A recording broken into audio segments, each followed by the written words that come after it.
Hello students, in this video I am going to talk about perceptron, which is the basic unit of artificial neural network. So to start with, I told you in the introduction, it is the basic unit of an artificial neural network. So this basic unit, this perceptron, it takes a vector of real value as input, vector of real value, and what it does is it calculates the linear combination of their inputs. So here the linear combination is multiplying your input value with the weight value. This is called as a linear combination. And if the output is 1, and the output will be 1 if the calculated value is greater than the threshold value, and the output will be 0 or -1 if the calculated value is less than the threshold value. So how I am going to represent the vector is O of x1. So this is the vector of inputs. And this vector of inputs, when given as an input to the perceptron, it has to produce a 1 as output or -1 as output.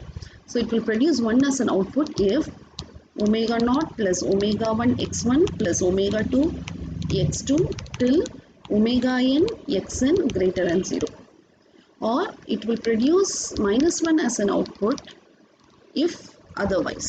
So this omega naught, omega 1, they are real valued constant, they are weight values, which I can represent as wi, or it is a real valued constant. I call it as a weight, and it determines the contribution of input to the perceptron output. So this weight value, this has an effect on your output.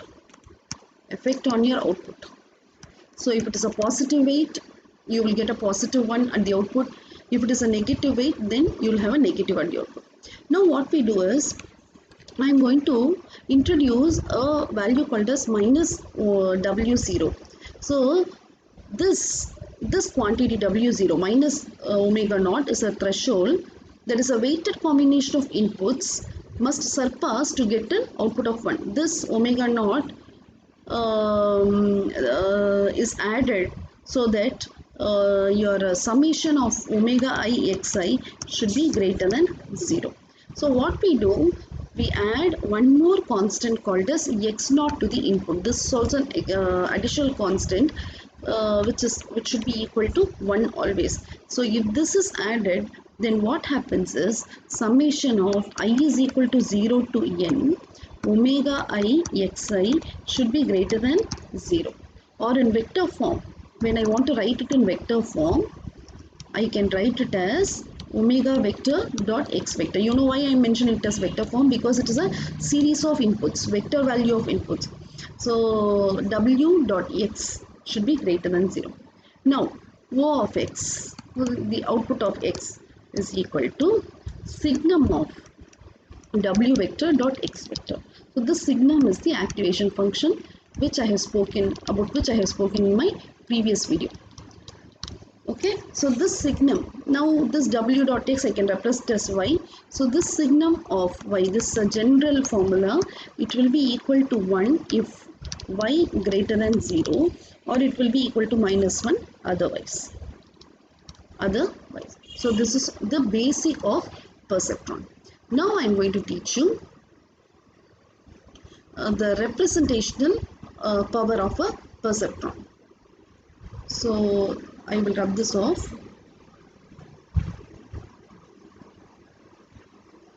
I'll rub this off.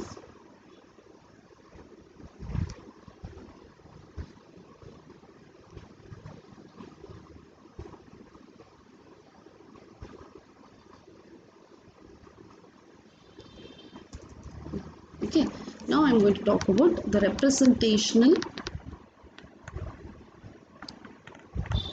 power of perceptron.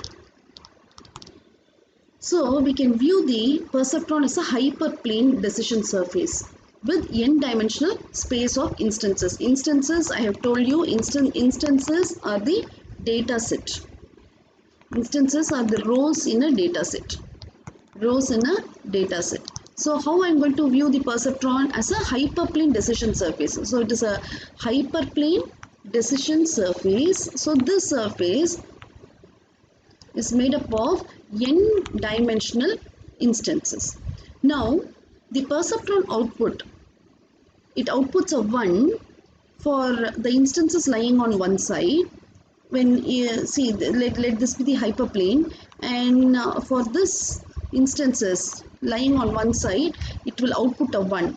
That is, it will classify the data. If I have 4 data points, for this data point it can be 1, and for this data point it can be -1. So that is the concept behind it. So the equation I can write the equation as w bar dot x bar equal to 0. So when there is a positive and negative training examples are classified, then what we say, we call it as a linearly separable. Linearly separable. For example, you take the case of an AND. You have two inputs, x1, x2, 0 0 0 0 1 0 0 1 0 0 1 1 1. So this is your 0 0 point. Okay, let us consider this as 0. Let us consider this as 1 0, this is 0 1, and this is 1 1. So if I want to classify this points, I can classify as 0, and this area of the plane I can classify it as 1. So this is called as, so I can linearly separate it. I can linearly separate.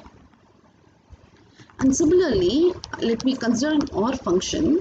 OR function x1, x2, 0, 0, output is 0, 0, 1, 1, 1, 0, 1, and 1, 1 is 1. So how I can classify this? 0, 0 is 0.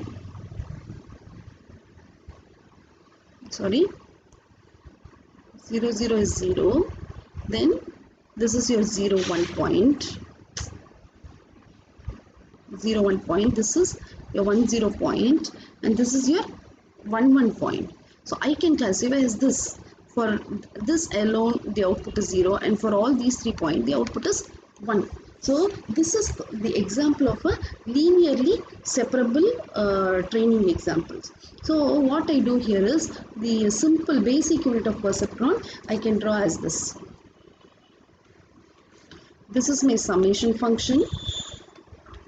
So let this be x naught. This is always 1, and you will have weight value omega naught. Then you will have x1. Then you will have x2. Similarly, you will have till xn. So xn, the weight value is omega n. x2, the weight value is omega 2. x1, the weight value is omega n. So now it is summed. So this here I write a summation of I is equal to 0 to n omega I xi. So this is the output of the perceptron. Now I give it to a threshold function. So this is the signum function like this. So when I give it, it produces an output. So the output will be 1 if the threshold, if the calculated weight value, if the calculated weight value is greater than the threshold value, then it is 1, or if it is less than the threshold value, the output is classified as 0. This is all about your perceptron. Now this AND and OR example, it can be taken as m of n functions. I can tell AND and OR as m of n functions. M of n functions. So here why it is called as m of n function? The OR always corresponds to, that is the function where at least m of the n input must be true. M of the n input must be true. So when you see this function, when you see this OR function, here m of n input is true. Here you can see all these cases are true. So I can write m is equal to 1 here. M is equal to 1 here directly. And for example, you consider this as m. this, you consider this as m and this as n. So if m is equal to 1, then your n is also equal to 1. That's the meaning of it. So if I consider m is equal to 1 here, I have a 1. Okay. The next one I can have it as like m equal to n. If m is equal to n, the output is 1. See here m and n are equal, so the output is 0. Here m and n are equal, the output is 1. So if m and n are equal, then the output is 1. So the or corresponds to m is equal to 1 function, and corresponds to m equal to n function. And any m of n function can be easily represented using a perceptron by setting the input and to the same value 0.5 and the threshold omega naught accordingly. And now consider the case of XOR. Now let us consider the case of XOR. So if I consider the case of XOR, you very well know that 0 0 it is 0, 0 1 it is 1, 1 0 it is 1, and 1 1 is 0. So when I plot these points, 0 is 0, okay, 0 1 is 1, 1 0 is 1, and this is 0. Now I cannot classify like this. I cannot classify like this because this is 0 and this is also 0. This also comes here. So this in XOR function is called as a non-linearly separable function. That is, it cannot be represented by a single perceptron because x1 is not equal to x2 for the output equal to 1. So a set of linearly non-separable training example corresponds to the XOR function. In the next, we are going to learn what is meant by perceptron training rule. So perceptron training rule. I'm going to talk about this. So the objective is to determine the correct weight values so that the perceptron, it produces a +1 or a -1 as the output for the given training example. I repeat, the objective is to find the correct weight value so that the perceptron produces a +1 or a -1 for each of the given training examples. So here we are going to converge to the weight value by using two rules. One is the perceptron rule.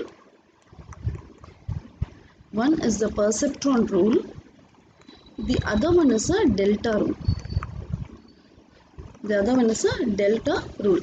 So how to learn about a acceptable weight vector? So what we do here, we usually we initially start with a random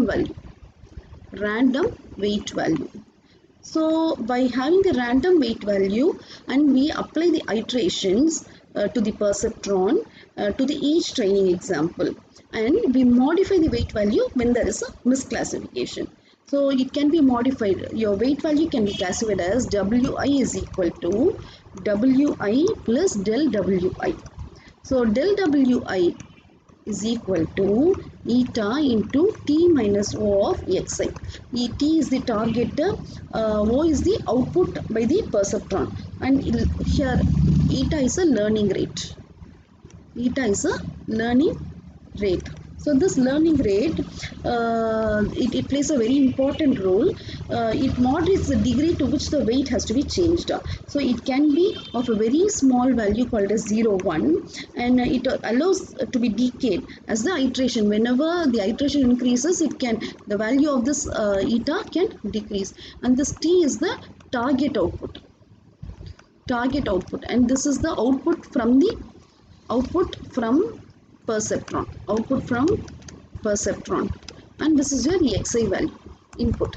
So your weight value is changed whenever there is a misclassification. So when does the misclassification occurs? When there is an error here, when there is a difference between the target output and the original output by the perceptron, then you will have the del Wi value. Or else, if these both are equal, if the target value and the output value is equal, or the error is very minimum, then this del Wi value will be very minimum, and we can retain the older value. This is your perceptron training rule.